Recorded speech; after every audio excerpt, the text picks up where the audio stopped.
Provenance is the history of ownership of an object. Researchers can determine provenance by looking at commercial documents like bills of sale, inventories and auction records, legal documents like contracts or wills, family documents like diaries and photographs, or even interviews to determine who owned an object at a given time. In an ideal world, we would have a complete history of ownership from the time the object was created, hand to hand, from owner to owner, to its present location.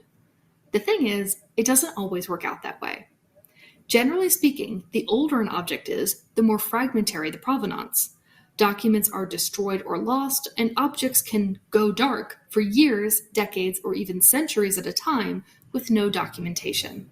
As researchers, we typically only have pieces of the puzzle and have to rely on logical deductions to fill in the gaps. The best place to start if you're curious about the provenance of an object is the museum's website. Many museums indicate the most complete available information about the provenance in the object's web page.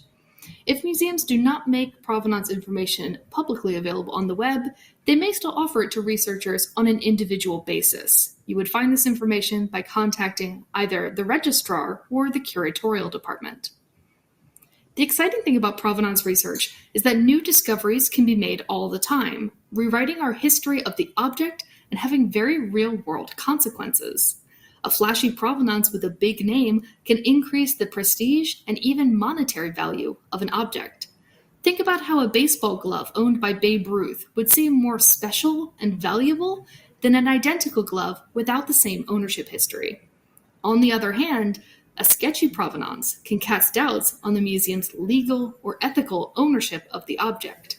If an object was looted or stolen, and this is uncovered during the course of provenance research, the museum might have a responsibility to return the object to its rightful owners. Even if you're not a professional provenance researcher, investigating provenance can help build creative problem-solving and analytical skills that make you a better researcher.